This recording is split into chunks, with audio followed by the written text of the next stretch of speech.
Beneath the sands of the Persian Gulf lies the memory of a forgotten kingdom, one that once stood at the crossroads of myth and trade. This is the story of Dilmun. Mentioned in the earliest Sumerian texts, Dilmun was described not as a city or a state, but as a paradise, a land where the sun rises, untouched by death or disease. It was here, according to the Epic of Gilgamesh, that the hero sought the secret of eternal life. Yet for centuries, scholars debated, was Dilmun real or a mythic ideal?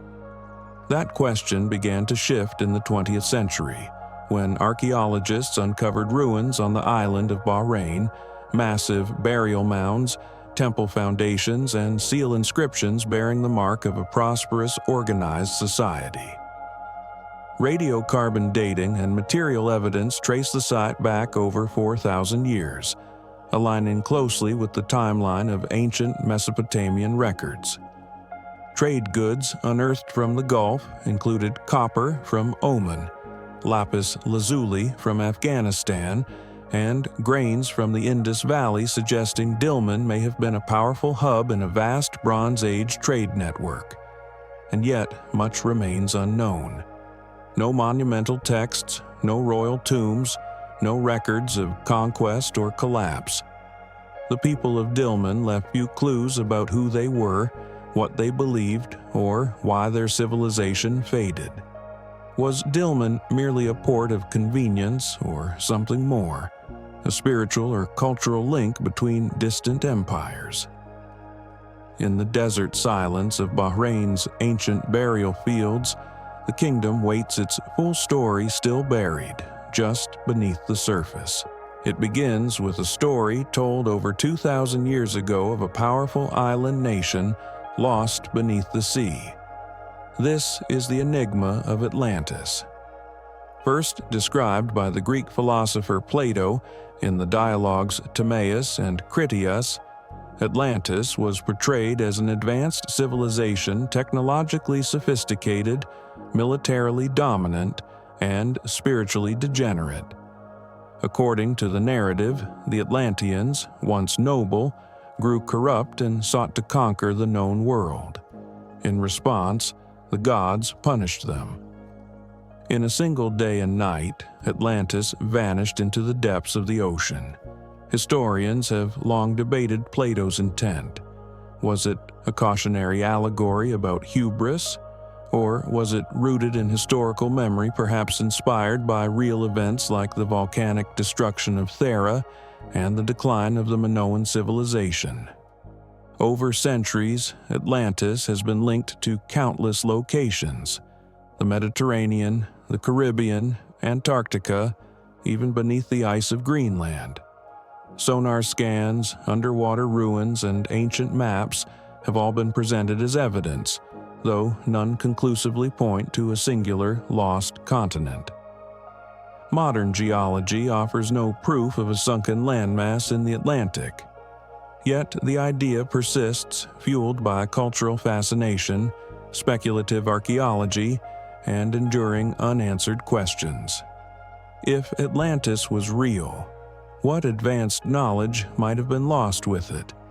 And if it was fiction, why has the world never stopped searching?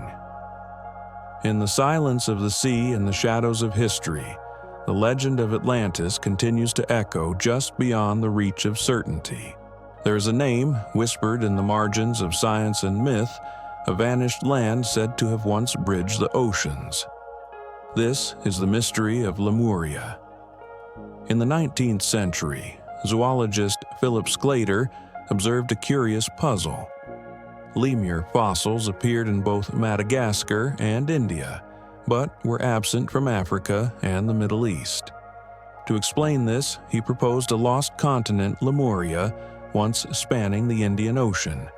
It was an idea born not from legend, but from early scientific observation. Soon, the theory grew beyond biology. Geologists, seeking explanations for similar rock formations across distant continents, entertained the possibility. And as spiritual movements like Theosophy embraced Lemuria, it became more than a sunken land, it became a cradle of ancient wisdom. Stories emerged of an enlightened civilization long before known history, said to possess telepathic abilities and deep cosmic insight. But with the rise of plate tectonics in the 20th century, the scientific need for Lemuria faded. Continental drift and seafloor spreading provided better answers. The idea of a sunken landmass stretching across the Indian Ocean became geologically implausible. And yet, traces remain. In Tamil tradition, there are references to Kumari Kandam, a submerged homeland lost to the sea. Off the coast of India and Sri Lanka, some researchers point to underwater ruins, suggesting something may have existed if not Lemuria itself, then a chapter of human history still undiscovered. Was Lemuria ever real? Or is it a reflection of our desire to find origins deeper than memory? The waves may have buried the land, but not the questions. High atop the mesas and deep within the canyons of the American Southwest, remnants of an ancient people still cling to the rock. This is the mystery of the Anasazi. Known today as the ancestral Pueblones, the Anasazi once thrived in what is now the Four Corners region, where Utah, Colorado, New Mexico, and Arizona meet. Between 900 and 1300 CE, they constructed immense stone dwellings, some with hundreds of rooms, tucked into cliff faces and high desert plateaus. Their architecture complex, geometric, and aligned with celestial events spoke to a highly organized society deeply connected to the land and sky. They farmed maize on arid land, built intricate road systems, and left behind pottery, petroglyphs, and ceremonial kivas, circular, subterranean chambers used for rituals. But around the late 13th century, something changed. Entire communities were abandoned. Villages once bustling with life fell silent. Archaeologists have proposed several theories: prolonged drought, resource depletion, internal conflict, or pressure from outside groups. But no single cause fully explains the speed and scale of their disappearance. The Anasazi didn't vanish, they migrated, but the precise how and why remain elusive. Their descendants, including the Hopi, Zuni, and Rio Grande Pueblo peoples, maintain oral histories that speak of journeys, hardship, and survival. Yet the ruins left behind still raise questions modern science cannot fully answer. Why did they leave places they had called home for centuries? What unseen pressures pushed them from the cliffs into the unknown? In the empty chambers of Chaco Canyon and the wind-worn walls of Mesa Verde, the story of the Anasazi endures unfinished and echoing through stone. Long before the rise of skyscrapers and steel, a different kind of city once stood near the banks of the Mississippi River, a city of earth and silence. This was Cahokia. At its peak, around 1100 CE, Cahokia was the largest urban center north of Mesoamerica. Located near present-day St. Louis, it sprawled across 6 square miles and supported a population estimated between 10,000 and 20,000, perhaps more.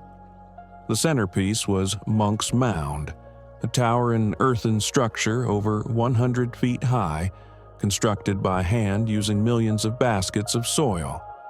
Surrounding it were plazas, ceremonial platforms, and wooden palisades, evidence of a complex and organized society. Cahokia's people, often referred to as Mississippians, cultivated maize, developed intricate trade networks, and built astronomical observatories like Woodhenge, a circle of massive timber posts aligned with solar events. Their influence extended for hundreds of miles across the continent. And then, sometime after 1300 CE, the city was abandoned. No definitive reason has been found. Environmental stress, social unrest, flooding, or resource scarcity may have played a role. But the end came quietly. Unlike other civilizations, Cahokia left no written records, and its true name is lost to time. Who led this society? What beliefs did they carry up the mound steps? And why did one of North America's first great cities vanish so completely? Today, Cahokia's mounds rise from the plains like echoes silent, immense, and waiting for their full story to be uncovered.